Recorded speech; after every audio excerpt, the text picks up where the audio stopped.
आज हम बात करेंगे कि जो हम कॉस्मेटिक सर्जरी में इन्वेस्टिगेशन कराते हैं उसका क्या रोल है किसी भी सर्जरी में या कॉस्मेटिक सर्जरी में। Hi, I am doctor Vivek Ambedkar, plastic and cosmetic surgeon. तो बेसिकली जो हम कॉस्मेटिक सर्जरी करते हैं या कोई भी सर्जरी करते हैं उनमें इन्वेस्टिगेशन का क्या रोल है और किस सर्जरी में कौन सा इन्वेस्टिगेशन कराना चाहिए। तो बेसिकली दो तरीके के सर्जरी करते हैं, या तो जनरल एनेस्थीसिया करते हैं या लोकल एनेस्थीसिया करते हैं और कभी कभी रीजनल एनेस्थीसिया करते हैं। तो लोग जो रीजनल एनेस्थीसिया करते हैं और जनरल एनेस्थीसिया करते हैं उसमें कंप्लीट ब्लड इन्वेस्टिगेशन कराते हैं, जिसमें CBC, RFT, blood sugar and triple analysis होता है।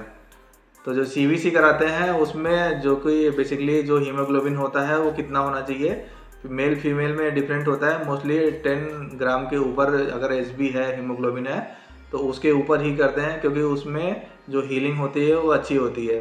तो उसमें जो हीमोग्लोबिन है वो नॉर्मल होना चाहिए। और उसके बाद WBC काउंट देखते हैं, जो कि 4000 से लेके 11000 के बीच में रहता है। अगर 11000 के ऊपर है तो उसमें भी इन्वेस्टिगेशन जो इन्फेक्शन होता है वो हो सकता है, और 4000 के नीचे है तो उसमें भी इन्फेक्शन होता है। तो उस कंडीशन में दोनों में देखते हैं इन्फेक्शन का कॉज क्या है, उसको ट्रीट करते हैं। उसको अगर नॉर्मल एंटीबायोटिक देके या जो भी प्रॉब्लम है उसको करेक्ट करते हैं, जिससे वो नॉर्मल रेंज पे आ जाए।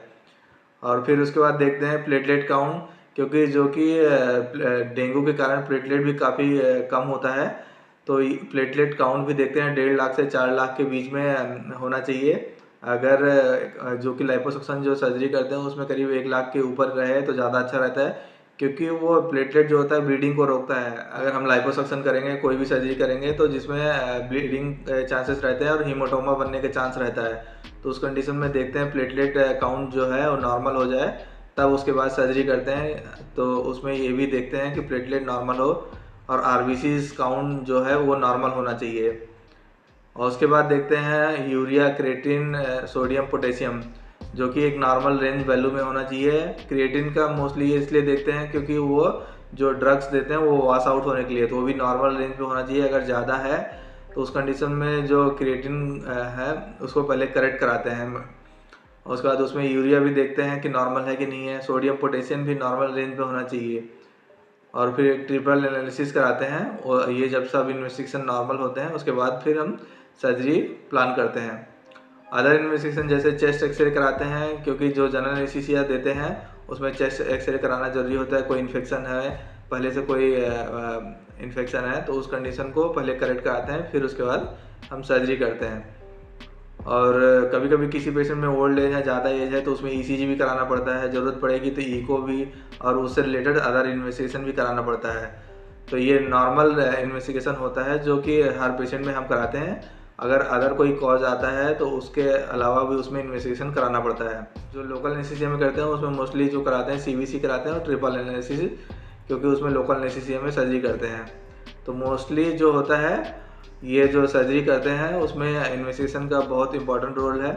उसमें ये भी देखते हैं कि ब्लड शुगर नॉर्मल रेंज पे होना चाहिए, करीब 80 से लेके 130 के बीच में ये नॉर्मल होता है। अगर बढ़ा हुआ तो पहले उसको करेक्ट कराते हैं। अगर बढ़ा हुआ है तो उसको पहले करेक्ट करते हैं इंसुलिन देके या ओरल हाइपोग्लाइसेमिक ड्रग देके उसको नॉर्मल रेंज पे लाते हैं, क्योंकि अगर बढ़ा हुआ रहेगा तो हीलिंग में प्रॉब्लम आएगा।